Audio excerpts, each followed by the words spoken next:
This is going to be a quick follow-up video to my video that I posted yesterday about how to get rid of null values when we download JSON. I think I figured out another way, which is probably fits into the no coding mentality of Flutterflow.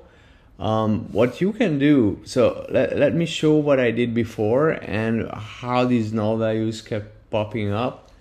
When I have a screen here, and on the initialization of this screen, so when I'm initializing this screen, I go into actions, I open them up, and on page load, I set a number of things. I set a number of variables, and one of the things I do is I set 2 form fields.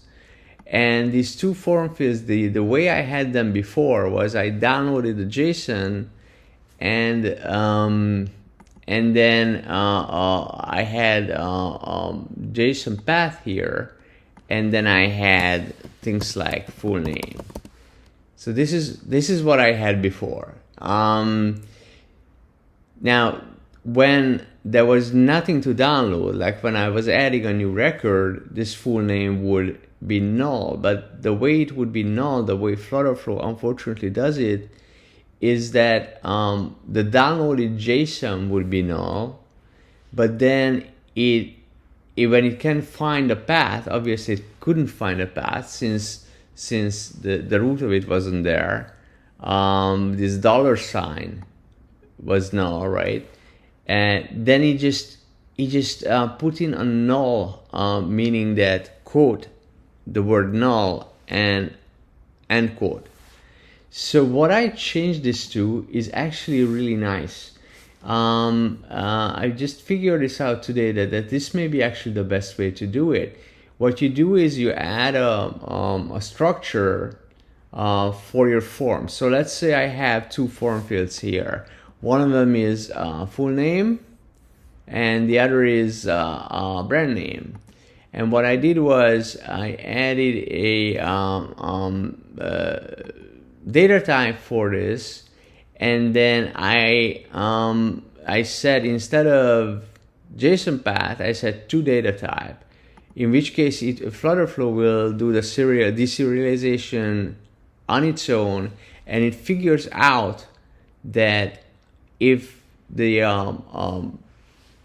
root is not there at all, then all the fields underneath it should also be null, not some kind of weird null quote null string. So basically, this actually works really well, because before my app used to put the word null into a field if there was nothing downloaded, like when a new record was being added. Obviously, that's not what I want. I want an empty field. So I also looked at what this does on the code level. I want to compare the versions to yesterday, so I can see what Flutterflow actually did. So this is my Flutterflow branch. This is what's being pushed by Flutterflow to me. And when I look at this, it shows me what the changes are. So as you guys can see, the original, what I had before with the dot full name, it had two strings, which is about as weird as it gets. I don't know why they did this. Maybe it's an anomaly. But the other way, which I figured out now, actually works really nicely. What this does, it converts it into import supplement form. Here's that maybe from map again, which is what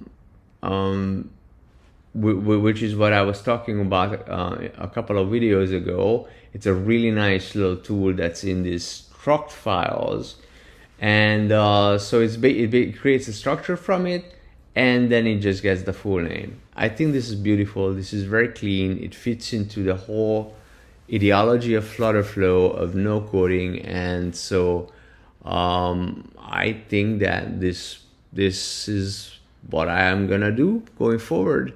It's good to define types. I don't like defining state variables because I'm very much against too many of those, because the more state you have, the more immutable state you have, the more complexity you have.